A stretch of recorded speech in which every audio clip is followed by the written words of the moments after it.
Hola a todos, disculpas por no haber podido subir videos con la asiduidad que me habría gustado. Cuestiones de fin de semestre, más una enfermedad, más otras ocupaciones, más otros problemitas, atendiéndolos todos poco a poco. Y bueno, ya saben que, bueno, mejor les he dicho, les informo que deseo cambiar el formato de estos videos para el próximo año, y vamos a ver cuánto los puedo subir. Entonces solo quedan unos pocos videos porque he ido descartando temas más que tocando temas. Hay muchos que debo descartar porque después se los puede abordar de otra manera. Entonces estamos en la fase final, al menos este año, con este canal en su formato actual, que no es tan fácil. Yo les invito a hacer, ¿cómo se dice?, un discurso, mejor dicho, una exposición de 15 minutos cada vez, y que sea la primera toma, ¿no? Porque esta es la idea de este trabajo. O sea, es toma uno y eso es lo que se filma y eso es lo que queda. Bueno, entonces se vienen cambios. Los que visitan el canal van a poder verlos poco a poco. Espero que todos sean positivos, y también tiene que ver, por si acaso, algo, que una cosa es lo que yo hago en YouTube y otra cosa es el potencial mismo de YouTube. Entonces tengo que ver, ¿no?, cómo sigo comunicando esto de la cuestión del límite, más explorar el potencial que existe dentro de lo que es el medio para un conocimiento que creo que es valioso, por más que no sea tan taquillero. Ok, hoy me toca hablar sobre este pequeño libro. Este pequeño libro es muy pocas páginas. A ver cuántas páginas es 81 páginas, y es letra grande, y es El orden del discurso de Michel Foucault. Esta, si no me equivoco, no sé si la primera edición, pero es la edición original, en otras palabras, el origen. Diciembre de 1970, este texto, que es el origen de todas estas cosas, de todos los aspectos que tienen que ver con el análisis del discurso y todo lo demás. O sea, este es el libro fundacional, y es una prueba de que una buena idea no tiene por qué venir en montón o grande y todo lo demás para tener un efecto más que considerable. Bueno, y hay otras dos partes sobre el orden del discurso. Voy a hablar sobre la parte final, 15 minutos. Y hablé de las generalidades, y hablé de los procedimientos de control interno y externo, y queda hablar de un último procedimiento de control y otros aspectos más del discurso que Michel Foucault aborda en su texto. Los tengo aquí anotados, así que no voy a tropezar. Bueno, entonces recordemos qué es el discurso. Es un conjunto de ideas y valores que determinan los actos del habla. Y el acto de habla es todo lo que tú puedes expresar con tu voz, pero también es los gestos que estén codificados, ¿no? Por ejemplo, si tú tienes un tic, ¿no?, y te mueves así, entonces no estás expresando nada más que el tic es señal de tu problema. No es que sea un código Morse o algo de ese estilo que debamos nosotros leer. No hay tal. Para que sea acto del habla tiene que haber por detrás un código similar al lenguaje. Bueno, entonces para que esa idea exista, se reproduzca, se defienda y todo lo demás, tiene esos procedimientos de control. Y hay un tercer procedimiento de control que no tiene que ver con que si es de afuera, si es de adentro, si puede servir por dentro o fuera. No, tiene que ver con el ordenamiento de que es la estructura, los requerimientos, las delimitaciones, los pedidos para reproducir el discurso. Entonces, es todas aquellas normas que determinan quién va a hablar, en qué condiciones va a hablar, qué requerimientos le vamos a pedir para que hable, a quiénes va a hablar y todo lo demás. Eso es a lo que alude Foucault cuando habla del ritual. No es un ritual, digamos, per se, no es primero viene, no es una, no es restringido a los procedimientos de cualquier ceremonia, no tiene que ver con eso, sino a los requerimientos de la reproducción del discurso, ¿no? Para que haya ese proceso de reproducción del discurso, ¿cuáles son los requerimientos, ¿no? Entonces eso está normado, y cuando tú te adhieres a la norma, lo que estás haciendo es seguir el ritual, ¿no? Entonces lo dice en ese sentido es el ritual. Menciona como ejemplos de sistemas de ritual a las sociedades del discurso, que digamos vendrían a ser clubes de difusión de ideas. Es una idea tal vez muy europea o tal vez algo arcaica, digamos, aquí no la veo mucho, pero siempre hay un grupo, ¿no? Hay un grupo de personas que buscan reproducir una idea, pero creo que es más de la época de los cafés y todo lo demás. Ya, pero en todo caso ahí está, ¿no? La sociedad de discurso, un grupo de personas que desean reproducir un conjunto de ideas y valores. Después viene la doctrina, y cuando habla de la doctrina se refiere a toda doctrina filosófica, se refiere a las doctrinas religiosas, a cualquiera de ellas. Entonces, ¿cuál sería la sociedad del discurso? La diferencia con doctrina. La sociedad del discurso busca un grupo selecto, en cambio las doctrinas quieren llegar a la mayor cantidad de gente posible, sobre todo las religiosas. Las religiosas siempre van a querer distribuirse, difundirse en la mayor cantidad de personas posible. Y lo que hace la gente por difundir esas ideas es verdaderamente increíble. Estamos hablando de, no sé, las personas que tocan tu puerta para venderte, para ofrecerte revistas gratis y todo lo demás. ¿Cuánto dinero se mueve ahí? ¿Cuánto dinero se está sacrificando para eso? Ya.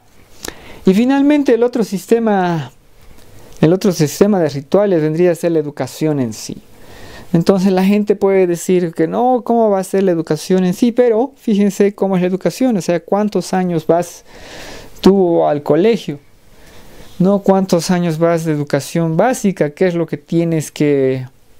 ¿Cuáles son los parámetros sobre los cuales debes rendir y todo lo demás? Y tú puedes ver de que ahí hay una serie de sistematizaciones que te permiten avanzar, que te permiten, que determinan lo que es el contenido de las materias y todo lo demás. Entonces tenemos que el Ministerio de Educación, por ejemplo, es el que está determinando qué se va a enseñar, ¿no? Entonces está controlando qué se va a reproducir en el discurso.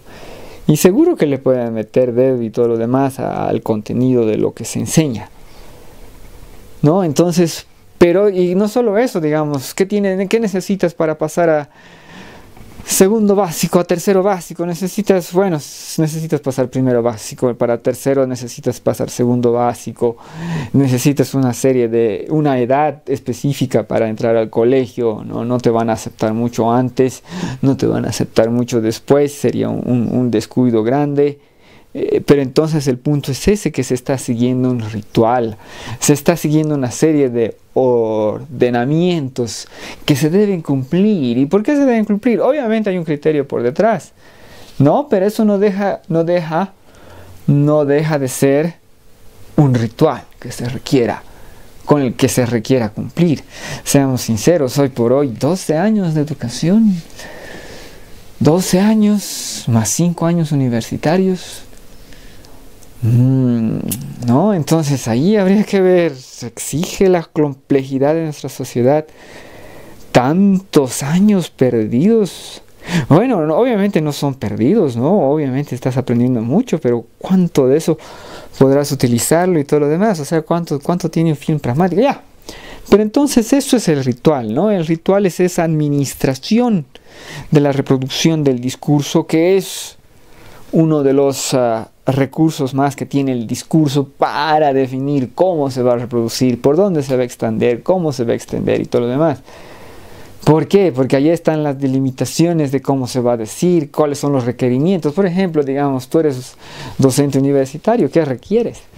¿Qué requieres? Tienes que haber cumplido con el ritual. ¿Cómo tienes que haber cumplido con el ritual? Tienes que haber obtenido la licenciatura. Para obtener la licenciatura tienes que haber obtenido cierto tipo de materias, sobre todo no dentro de lo que es una disciplina específica. Hay alguien que determinó cuáles van a ser los contenidos de esa disciplina específica y todo lo demás. O sea, eso hay. Esa estructura por detrás hay, ¿no? El cumplir y marcar tarjeta y marcar las muescas de todos los requeridos por el sistema, también hay. Entonces ese es a lo que se refiere con ritual. Y obviamente está por todas partes y es 100% cierto. Y para bien, porque no hay nada peor que la ausencia. Nuestra cultura, el discurso que reproducimos es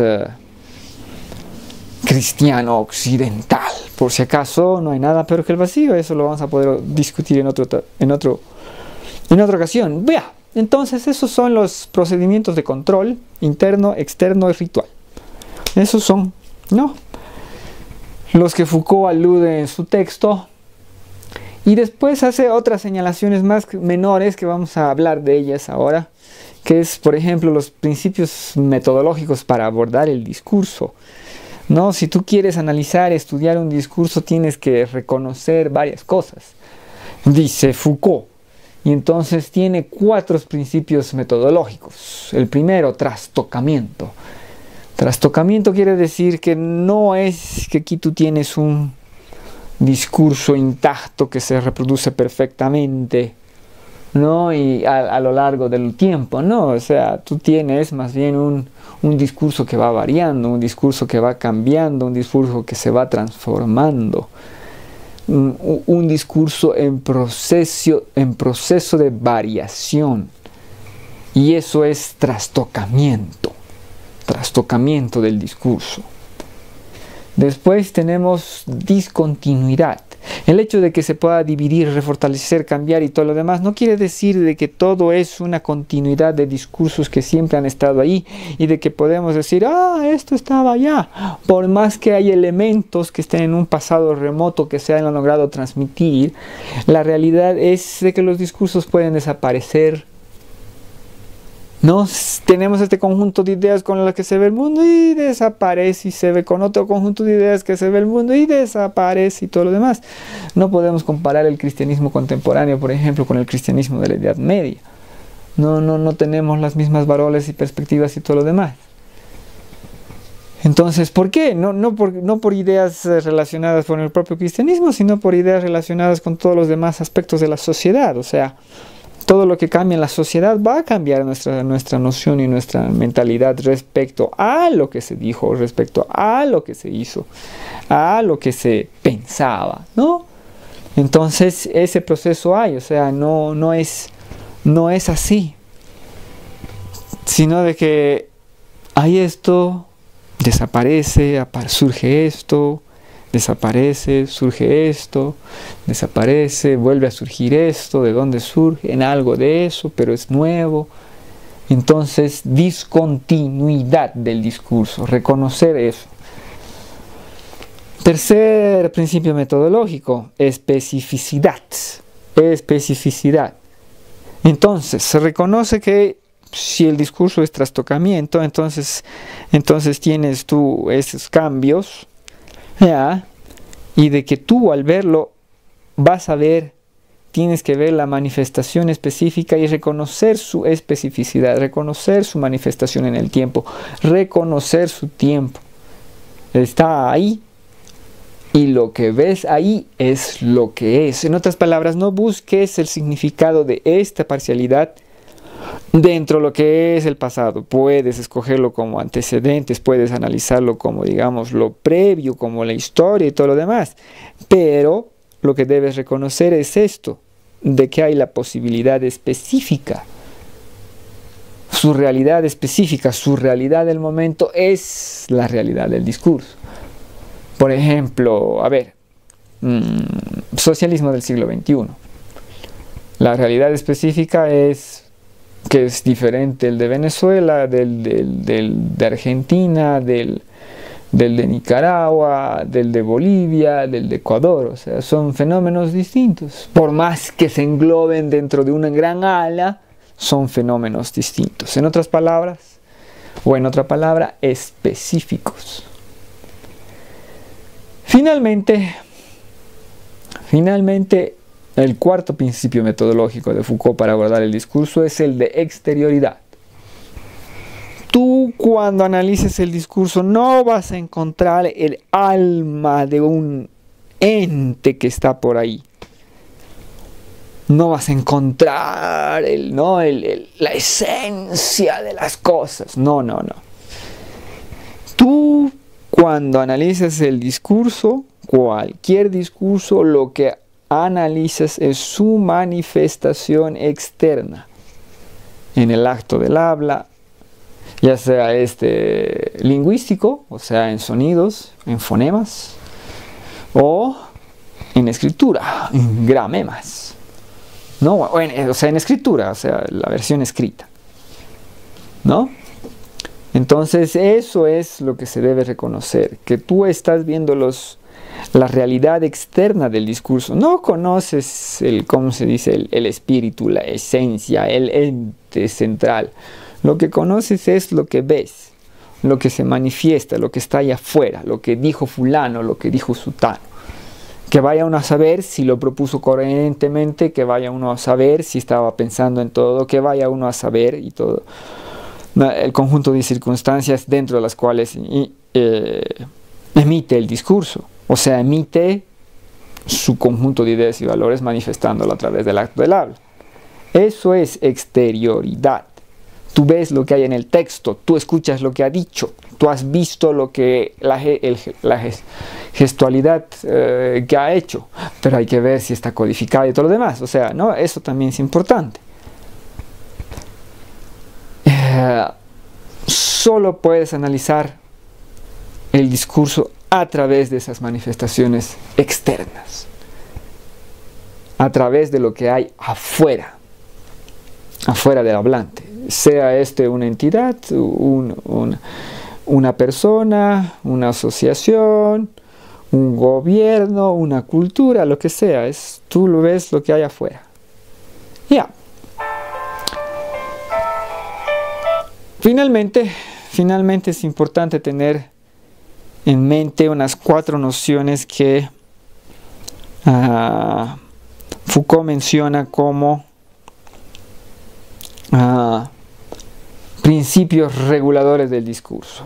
1. Acontecimiento versus creación, serie versus unidad, regularidad versus originalidad, condición de posibilidad versus significación.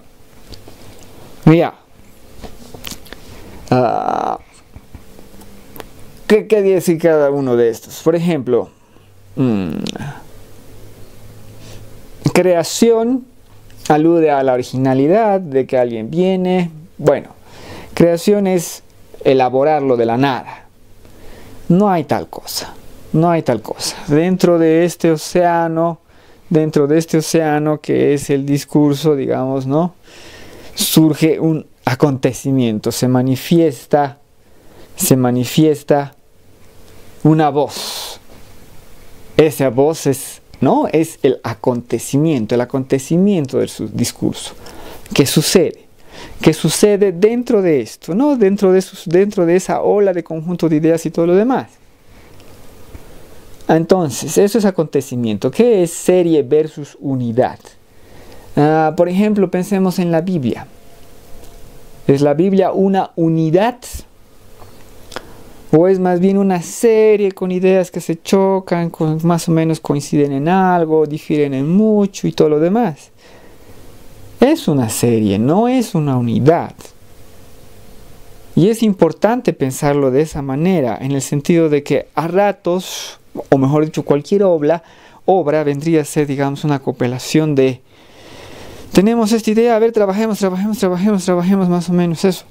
Les doy un ejemplo. Bueno, solo en la Biblia, por ejemplo. A ver, Génesis, ¿no? Tiene una noción de Dios y todo lo demás.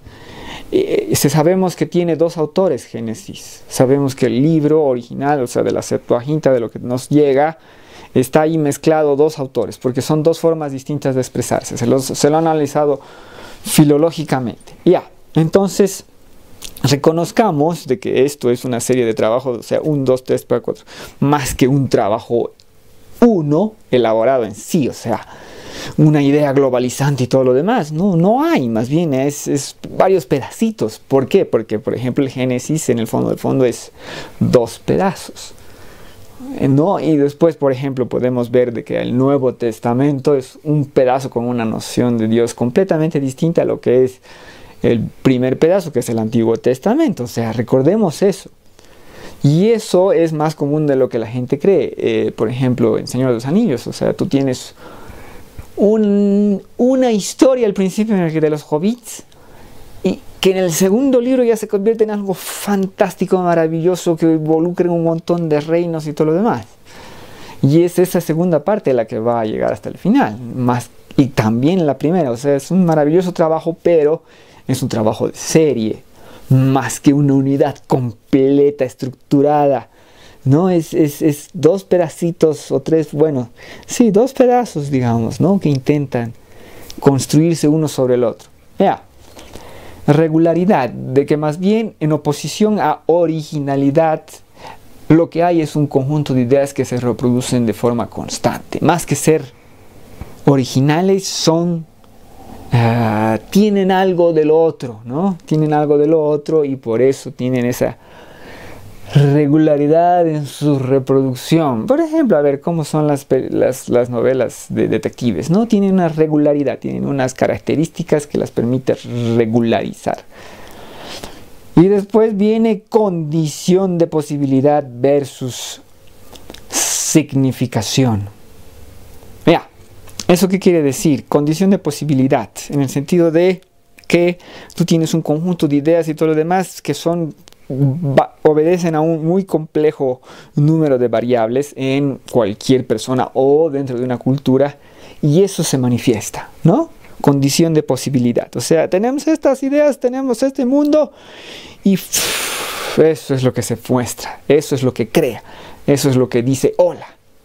Versus significación, de que no hay ahí un significado oculto, sofisticado y todo lo demás que está por detrás, que esto quiere decir esto, no, porque así son las cosas. No sabemos, hay que ver si se tropieza, si se confunde y si todo lo demás. Eso es. Entonces esos son los 4 nociones, principios reguladores, los principios metodológicos de abordaje del discurso y el ritual como los últimos pedazos de lo dicho por Foucault. Espero que sirva de algo. Disculpen si no tengo las energías usuales, pero créanme que en este instante no las tengo. Pero creo que todo lo dicho tiene sentido y puede servir a modo de resumen. Por si acaso estas 4 nociones están en un solo párrafo. Es denso este texto de Foucault, suculento. Bueno, muchísimas gracias por su atención.